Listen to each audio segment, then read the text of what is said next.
ကျွန်တော်တို့စင်ကာပူနိုင်ငံမှာအလုပ်လုပ်နေကြတဲ့ EP Expat Work Permit မြန်မာတွေစင်ကာပူနိုင်ငံမှာရှိတဲ့မြန်မာတန်ရုံးမှာ passport တက်တန်းဘယ်လိုတိုးမလဲဆိုတဲ့ဟာလေးကိုကျွန်တော်တစ်စင်ချင်းတစ်စင်1 by 1ကျွန်တော်ပြောပြပေးခြင်းပါတယ်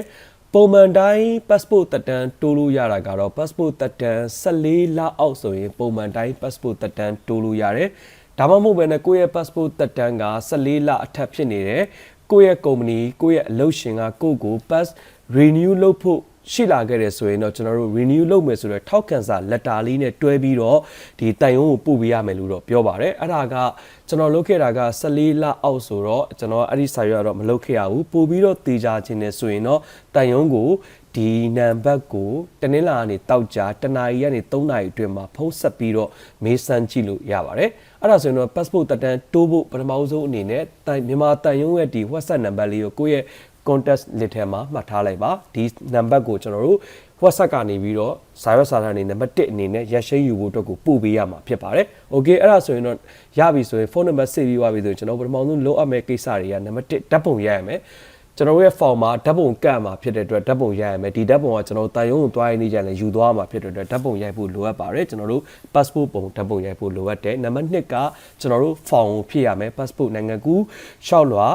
ကျွန်တော်တို့6လွှာပုံစံပေါ့နော်အဲ့ဖောင်ကိုကျွန်တော်တို့ဖြည့်ရမယ်အဲ့ဖောင်ကကျွန်တော်ဘာမှသွားယူရမလဲဆိုတော့မြန်မာနိုင်ငံဒီစင်ကာပူနိုင်ငံမှာရှိတဲ့မြန်မာတန်ရုံးရဲ့ Facebook page မှာသွားပြီးတော့ download ယူပြီးတော့ကျွန်တော်တို့ယူလို့ရပါတယ်ပြီးရင်ကျွန်တော်တို့ print out ပြီးတော့လုပ်ရမှာပါဒီမှာသူတို့တွေဒီမြန်မာတန်ရုံးရဲ့ Facebook page ကိုသွားလိုက်ပါသွားပြီးဆိုတာနဲ့ဒီမှာသူတို့တွေ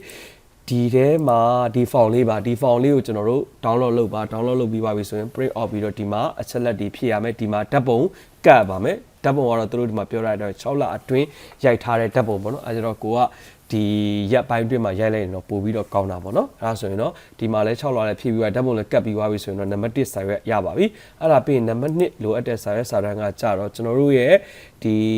EP Expat Work Permit ကတ်ရဲ့ကျွန်တော်တို့ရှေ့နောက်ဓာတ်ပုံပေါ့နော်ရှေ့နောက်ဓာတ်ပုံကိုကျွန်တော်တို့ရိုက်ရပါမယ် icon ရဲ့ခုနကတော့ဒီ font ရဲ့နောက်တစ်ခုကကျွန်တော်တို့ရဲ့ဒီနိုင်ငံသားစစ်ဆေးကတ်ကျွန်တော်နိုင်ငံသားစစ်ဆေးကတ်ကိုရှေ့နောက်ဓာတ်ပုံရိုက်မယ်အဲ့3ခုကိုခုနကတော့စာရွက်လိုတဲ့ company letter လိုတဲ့လူတွေက company letter ရဲ့ပေါ့နော်အဲ့4ခုကိုခုနကတော့ WhatsApp ကိုတစ်ချိန်ပဲပို့ပေးရမှာဖြစ်ပါတယ်မှတ်ချက်တစ်ချိန်ပဲပို့ပေးပါ2ချိန်ပို့လို့မရပါဘူး2ချိန်ပို့လိုက်ရင်ပို့လိုက်တဲ့ကျွန်တော်တို့ကလူကနောက်ကိုထပ်ရောက်သွားမှာဖြစ်တဲ့အတွက်တစ်ချိန်ပဲပို့ပေးပါတစ်ချိန်ပို့လိုက်ပြီဆိုတာနဲ့သူတို့ကကျွန်တော်တို့ရှိကို reply ပြန်ပါလိမ့်မယ်သူတို့က reply ပြန်လိမ့်မယ် reply ပြန်ပြီးသွားပြီဆိုတာနဲ့ကျွန်တော်တို့အနေနဲ့ကအဲ့ reply ပြန်ပြီးနှစ်ပတ်အတွင်းတောက်ကြနေတိုင်းကိုတန်ရုံးရဲ့ဒီ official website နဲ့တန်ရုံးရဲ့ခုနကတော့တန်ရုံးရဲ့ Facebook page တွေမှာကျွန်တော်တို့ရဲ့နာမည်ပါမပါဘူးစောင့်ကြည့်ရပါမယ်အဲ့ဒီတော့အဲ့ဒါလေးကိုကျွန်တော်တစ်ချက်ပြပါမယ်တန်ရုံးရဲ့ Facebook page မှာဆိုရင်ဒါမနေ့ပြန်12ရက်နေ့ကနေပြီးတော့16ရက်နေ့ထိလောက်ရမယ့်လူတွေစင်းရင်ကိုဒီမှာ1 by 1တရက်ရှင်းကိုသူဒီမှာပြထားပေးပါတယ်ပြီးတော့ဒီမှာလဲတန်ရုံးကကြီးညာထားတဲ့ကြီးညာချက်တွေမှာလဲမသွားခင်ပေါ့နော်ကိုယ့်ရဲ့ date ကိုမရောက်ခင်မှာဘယ်စာရွက်စာတမ်းတွေလိုအပ်တယ်ဘာတွေလိုအပ်တယ်ဆိုတဲ့ဟာကိုလည်းသူတို့ဒီမှာအများနဲ့သူတို့ရဲ့ Facebook page မှာသူတို့ကြီးညာထားသလိုသူတို့ရဲ့ဒီ official website မှာလည်းသူတို့တွေအများနဲ့ကြီးညာထားတာဖြစ်တဲ့အတွက်ကျွန်တော်တို့အနေနဲ့ကဒီမသွားခင်မှာမလုတ်ခင်မှာပေါ့နော်အများနဲ့တွားကြည့်ပြီးတော့ဘာတွေပြောင်းလဲသွားတယ်ရှိတယ်ဆိုရင်ရှိတဲ့အတိုင်းလိုက်ပြီးတော့လုပ်လို့ရတာပေါ့နော်အဲ့ဒါလေးတစ်ခုကိုလည်းထပ်ပြီးတော့ပြောပြချင်ပါတယ်โอเคအဲ့ဒါဆိုရင်တော့ကျွန်တော်တို့ခုနကတော့ကိုယ့်နာမည်ပါမပါစောင့်ကြည့်ပြီးပါပြီဆိုရင်တော့ကျွန်တော်က appointment ရပြီပေါ့နော်အကယ်ကိုယ့်နာမည်ကမပါခဲ့ဘူးဆိုရင်တော့သူတို့ကဘာပြောလဲဆိုတော့သူတို့ရဲ့ဒီတန်ရုံးကို email ထပ်ပြီးတော့ပို့ရမယ်လို့ပြောပါတယ်ဘယ်နည်းဘယ်ရက်က WhatsApp ကနေပို့လိုက်ပါတယ်ဒါပေမဲ့အခုချိန်นี้ကျွန်တော်ရဲ့နာမည်ကဒီ Facebook page နဲ့ website မှာပါမလာသေးပါဘူးအဲ့ဒါကြောင့်မလို့ထပ်ပြီးတော့စုံစမ်းတာပါဆိုပြီးတော့ဒီသူတို့ email ပို့ရမယ်သို့မဟုတ်ခုနကတော့ဖုန်းနံပါတ်ကိုပဲဖုန်းဆက်ပြီးတော့ထပ်ပြောပေါ့နော်အဲ့ဒါဆိုရင်တော့ပြောင်းလဲသွားပါလိမ့်မယ်အဲ့ဒါဆိုရင်တော့ကျွန်တော်တို့ဒါဆိုရင်တော့ရပါပြီအဲ့ဒါရပြီဆိုရင်တော့ကျွန်တော်တို့အနေနဲ့ကိုယ့်နာမည်လည်းတွေ့ပြီခုနကတော့ appointment date မှာကိုယ့်နာမည်ရပြီကျွန်တော်တို့ဒီတန်ရုံးကိုသွားမယ်ရက်ကိုသိပြီဆိုရင်ကျွန်တော်တို့ကစာရွက်စာတမ်းတွေထပ်ပြီးတော့ပြင်ဆင်ရပါမယ်စာရွက်စာတမ်းတွေကခုနကတော့ကျွန်တော်တို့ပြင်ဟိုဒါ6လပေါ့နော်ခုနကတော့6လကိုကျွန်တော်တို့မိတ္တူ2စုံကူပါခုနကတော့6လမှာဓာတ်ပုံကတ်ထားတဲ့6လကိုမိတ္တူ2စုံကူရမယ်အဲ့ဒါအရေးကြီးပါတယ်မိတ္တူ2စုံကူသွားပါခုနကတော့ Expat ရှေ့နောက်ကိုလည်းကျွန်တော်တို့မိတ္တူ2စုံကူပါဒါလည်းအရေးကြီးပါတယ် ဒါလည်းမိတ်တူနှစ်ဆုံကူပါနောက်တစ်ခုနိုင်ငံသားစစ်စေးကတ်အကိုလည်းမိတ်တူနှစ်ဆုံကူပါနောက်တစ်ခုကအဲ့ဒီနေ့ကျရင် IC မူရင်းကိုယ့်ရဲ့ဒီ work permit ကတ် aspect ကတ်ပေါ့နော်မူရင်းကိုယူသွားရမယ်နောက်တစ်ခုကနံပါတ်5ကကျတော့ကိုယ့်ရဲ့ passport data passport မူရင်းရဲ့ passport data ပါတဲ့ passport မူရင်းလဲလူသေးတယ်เนาะ passport မူရင်းလဲယူသွားမယ်နောက်တစ်ခုကိုယ့်ရဲ့ passport data ပါတဲ့စာမျက်နှာပေါ့เนาะအဲ့စာမျက်နှာကိုလည်းမိတ်တူနှစ်ဆုံကူးသွားပါပြီးတော့ကျွန်တော်ရဲ့ဓာတ်ပုံခုနကဓာတ်ပုံကိုလည်းကျွန်တော်တို့လိုရမယ်ဓာတ်ပုံရိုက်ထားတာဖြစ်တဲ့ဓာတ်ပုံတွေယူသွားပါတော့ဓာတ်ပုံလိုအပ်မယ်နောက်တစ်ခုကကျတော့နံပါတ်9ကကျတော့ကိုယ့်ရဲ့ဒီမှာကနော် passport ဒီမူရင်းမှာလိုပါရယ်နော်နံပါတ်5မှာ passport မူရင်းရယ်ပြီးတော့ဓာတ်ပုံရယ်နောက်တစ်ခုကကျတော့ကျွန်တော်တို့ဒီ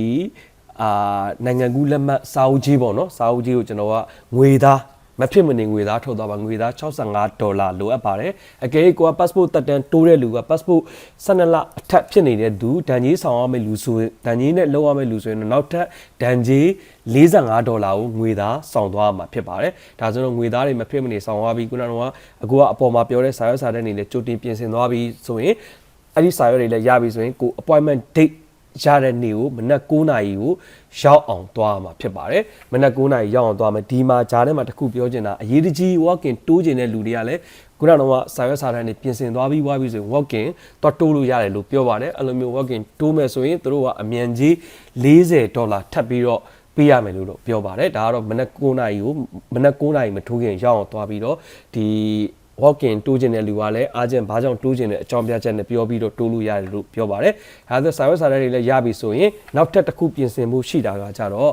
2023အောက်တိုဘာလစပြီးတော့သူတို့ကအခွန်စပြီးကောက်တာဖြစ်တဲ့အတွက်ကျွန်တော်တို့အခွန်ဆောင်မဲ့ငွေပမာဏကိုလည်းတွက်ချက်ပြီးတော့ကြိုတင်ပြင်ဆင်သွားပါမယ်။အဲဒီတော့အခွန်ဆောင်မဲ့ငွေပမာဏကိုဘယ်လိုကျွန်တော်တို့ကခံမှန်းပြီးတော့ကြိုတင်ပြင်ဆင်သွားရမယ်ဆိုတဲ့ဟာလေးကိုကျွန်တော်တို့ကဒီတန်ယုံရဲ့ Facebook page မှာပဲတွားပြီးတော့ကြည့်လို့ရပါတယ်။ခုနကတော့သူတို့ပေးထားတဲ့ဒီ page မှာပဲဒီ pin post လေးမှာပဲဒီကောင်လေးကို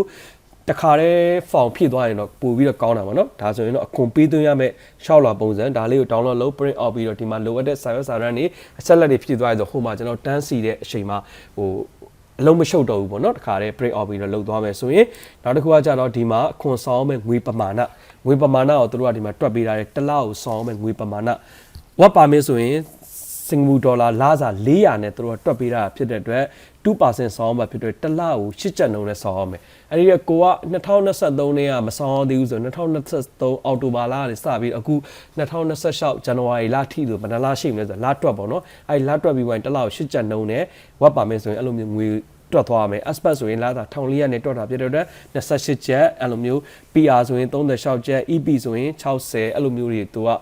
တွက်ပြီးတော့ဆောင်းမှာဖြစ်ပါတယ်အဲဒါကြောင့်မလို့ဒီငွေတွေကိုလည်းငွေသားကိုကြိုတင်ပြင်ဆင်သွားဖို့အတွက်လိုအပ်ပါတယ်ရှောက်လာတော့တခါတည်းဖြည့်ပြီးတော့ယူရမယ်ဆိုရင်တော့ဟိုမှာအချိန်ပေးစရာမလိုဘူးပေါ့နော်တခါတည်းလုတ်သွားတာပို့ပြီးတော့ကောက်ပါတယ်ဒါတွေအကုန်လုံး download လုပ် print out ပြီးတော့အချက်လက်တွေလုပ်ရရင်တော့ဟိုမှာကျွန်တော်တို့အားလုံးကိုလွယ်လွယ်ကူကူနဲ့အဆင်ပြေမှာဖြစ်ပါတယ်ဒါတွေကုန်ပြင်ဆင်သွားပြီးပါပြီဆိုရင်ခုနကတော့ပြောဆိုတန်ရုံးကိုမနက်9:00နာရီကိုရောက်အောင်သွားပြီးပါနဲ့သူတို့စာရွက်စာတမ်းတွေစစ်ပြီးသွားရင်တော့ဓာတ်ပုံရိုက်တဲ့ကောင်တာတွေအဲ့လိုမျိုးလက်ပွေနှိပ်တဲ့ကောင်တာတွေ1 by 1လုပ်ပြီးသွားပြီဆိုတာနဲ့ငွေတွေပါသွင်းပြီးသွားပြီဆိုတာနဲ့နေ့လယ်2 နာရီကို